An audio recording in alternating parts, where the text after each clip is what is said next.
नमस्कार, मैं राहुल ओझा आपके साथ। ईरान के राष्ट्रपति मसूद पेज़ेश्कियान ने देश के सुप्रीम लीडर को कथित तौर पर अपना इस्तीफा सौंप दिया है।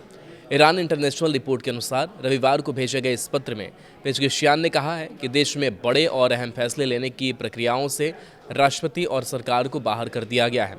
उन्होंने यह भी कहा कि इस्लामिक रिवोल्यूशनरी गार्ड कॉर्प्स यानी कि IRGC की कट्टरपंथी गुटों ने अहम मामलों पर नियंत्रण कर लिया है।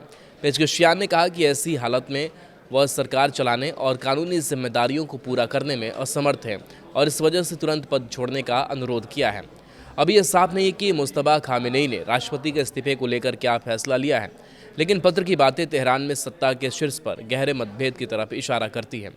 इस बीच ईरान के राष्ट्रपति कार्यालय के एक अधिकारी ने रिपोर्ट को खारिज करते हुए इसे विदेशी नेटवर्क की अफवाह फैलाने की चाल बताई है। ईरानी राष्ट्रपति के कार्यालय में संचार और सूचना प्रसार के उप प्रमुख सैयद मेहदी तबातेबेई ने कहा कि शोहरत के भूखे एक नौजवान के राष्ट्रपति के पदों के बारे में आधारहीन और विवादास्पद बयान को गंभीरता से नहीं लिया जाना चाहिए। मेहदी ने कहा कि कुछ गुमराह तत्वों के बचकाने व्यवहार के वजह से यह झूठा नैरेटिव मजबूत नहीं होना चाहिए कि नौजवानों में देश के शासन में भूमिका निभाने की क्षमता नहीं है।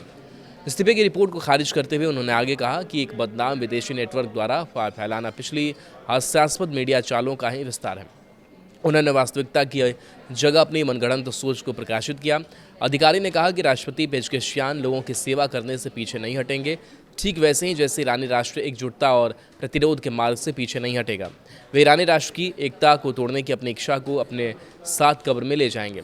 IRGC से जुड़ी तस्नीम न्यूज़ एजेंसी ने कि एक सरकारी सूत्र के हवाले से बताया कि राष्ट्रपति पेज़ेश्कियान ने इस्तीफा नहीं दिया है और वे अपने कर्तव्यों का पालन करना जारी रखे हुए हैं। इसने राष्ट्रपति के इस्तीफे सौंपने की खबरों को खारिज कर दिया है।